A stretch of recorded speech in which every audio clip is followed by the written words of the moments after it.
છાંદોગ્ય ઉપનિષદના 5મા અધ્યાયનો 14મો ખંડ વૈશ્વાનર વિદ્યાનો એક અત્યંત ગતિશીલ તબક્કો છે. અગાઉના ખંડોમાં આપણે જોયું કે વૈશ્વાનર આત્માનું મસ્તક આકાશ છે અને તેની આંખ સૂર્ય છે. હવે આ ખંડમાં ત્રીજા ઋષિ ઇન્દ્રદ્યુમ્ન ભાલ્વે અને રાજા અશ્વપતિ વચ્ચેનો સંવાદ આવે છે, જે પરમાત્માની ગતિ અને શ્વાસ એટલે કે વાયુ પર ધ્યાન કેન્દ્રિત કરે છે. નીચે આ ખંડનું વિસ્તૃત અને સરળ વિશ્લેષણ છે. વૈશ્વાનર વિદ્યા વિરાટના પ્રાણ તરીકે વાયુ. અધ્યાય 5 ખંડ 14. 1. રાજા અશ્વપતિનો પ્રશ્ન. ક્રમ મુજબ રાજા અશ્વપતિ હવે ત્રીજા ઋષિ ઇન્દ્રદ્યુમ્ન ભાલ્વે તરફ ફરે છે. આ ઋષિ પણ અત્યંત જ્ઞાની હતા, પણ તેમનું ધ્યાન પણ બ્રહ્માંડના એક વિશિષ્ટ તત્વ પર અટકેલું હતું. રાજા તેમને પૂછે છે, ભાલ્વે કમાત્માન મુપાસ્ય ઇતિ. હે ભાલ્વે, તમે કયા આત્માની ઉપાસના કરો છો? આ પ્રશ્ન દ્વારા રાજા એ તપાસવા માંગતા હતા કે ભાલ્વેની દ્રષ્ટિમાં પરમાત્માનું કયું રૂપ વસેલું છે. 2. ઇન્દ્રદ્યુમ્નનો ઉત્તર. વાયુ એર વિન્ડ. ઋષિ ઇન્દ્રદ્યુમ્ન જવાબ આપે છે, વાયુમેવ રાજન ભગવ ઇતિ. હે રાજન, હું વાયુને જ આત્મા માનીને તેની ઉપાસના કરું છું. વાયુ એ જીવનનો આધાર છે. તે અદૃશ્ય હોવા છતાં સર્વત્ર વ્યાપ્ત છે. વાયુ જ પક્ષીઓને ઉડાડે છે, વાદળોને ગતિ આપે છે અને આપણા શરીરમાં શ્વાસ બનીને વહે છે. ઋષિ માટે આ ગતિ અને પ્રાણશક્તિ જ સર્વોચ્ચ સત્ય હતું. 3. વાયુ પૃથ્ગવર્તમાં વૈશ્વાનર. રાજા અશ્વપતિ ઋષિના જ્ઞાનની પ્રશંસા કરતા તેને એક વિશિષ્ટ નામ આપે છે. તેઓ કહે છે કે તમે જેની ઉપાસના કરો છો તે વૈશ્વાનર આત્માનું પૃથ્ગવર્તમાં નામનું સ્વરૂપ છે. પૃથ્ગવર્તમાં એટલે શું? આ શબ્દનો અર્થ થાય છે જેના માર્ગો અલગ અલગ છે અથવા જે વિવિધ દિશાઓમાં ગતિ કરે છે. વાયુ ક્યારેય એક જ દિશામાં સ્થિર નથી રહેતો. તે પૂર્વ, પશ્ચિમ, ઉત્તર, દક્ષિણ માઇનસ બધી જ દિશાઓમાંથી વહે છે. તેવી જ રીતે પરમાત્માની શક્તિ પણ અનંત માર્ગો દ્વારા કાર્ય કરે છે. વાયુની જેમ જ આત્મા પણ સર્વગામી છે. 4. ઉપાસનાનું ફળ, યશ અને ભોગ.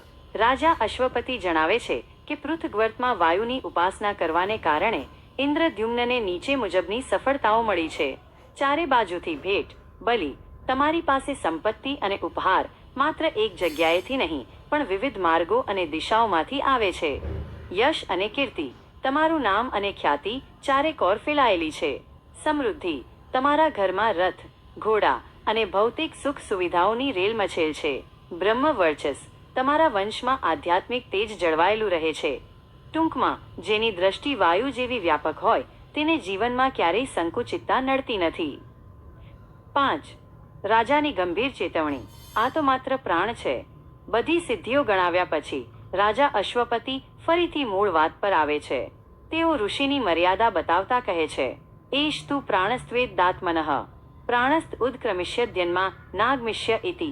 પરંતુ હે ઋષિ, આ વાયુ તો વૈશ્વાનર આત્માનો માત્ર પ્રાણ, બ્રેથ લાઈફ ફોર્સ છે. રાજાએ ચેતવણી આપી કે જો તમે મારી પાસે ન આવ્યા હોત અને માત્ર વાયુને જ સંપૂર્ણ આત્મા માનીને બેઠા હોત તો તમારો પ્રાણ તમારા શરીરને છોડીને જતો રહ્યો હોત. આ ચેતવણીનો આધ્યાત્મિક અર્થ. 1.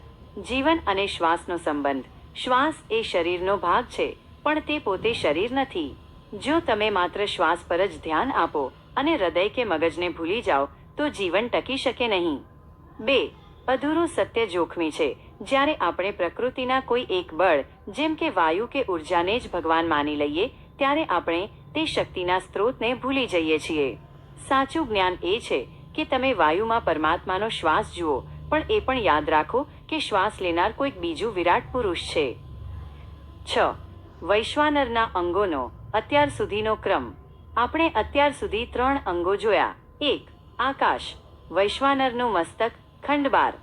2. સૂર્ય, વૈશ્વાનરનું ચક્ષુ, ખંડ 13. 3. વાયુ, વૈશ્વાનરનો પ્રાણ, ખંડ 14. જેમ આપણા શરીરમાં મસ્તક, આંખ અને શ્વાસ એકસાથે કામ કરે છે તેમ આ આખું બ્રહ્માંડ એક જીવંત પુરુષ તરીકે કામ કરી રહ્યું છે. 7. નિષ્કર્ષ, ગતિશીલતા અને સંતુલન. ખંડ 14 આપણને શીખવે છે કે વાયુની જેમ આપણા જીવનમાં પણ ગતિશીલતા હોવી જોઈએ. આપણે પૃથ્ગવર્તમાં બનીને વિવિધ દિશાઓમાંથી જ્ઞાન અને સમૃદ્ધિ સ્વીકારવી જોઈએ. પરંતુ આ ગતિશીલતામાં આપણે એ ન ભૂલવું જોઈએ કે આ બધું તે એક જ વૈશ્વાનર આત્માની ચેતનાથી સંચાલિત છે. સારાંશ કોષ્ટક ક્વિક સમરી 5 સેકન્ડ. વિગત: ઋષિનું નામ ઇન્દ્રદ્યુમ્ન ભાલ્વે. ઉપાસનાનું તત્વ વાયુ એરવિન્ડ. વૈશ્વાનરનું નામ પૃથ્ગવર્તમા પૃથાગવર્તમા. વૈશ્વાનરનું અંગ પ્રાણ બ્રેથ લાઈફ ફોર્સ. ઉપાસનાનું ફળ વિવિધ દિશાઓમાંથી સંપત્તિ યશ કીર્તિ.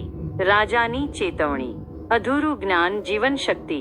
પ્રાણને જોખમમાં મૂકે છે.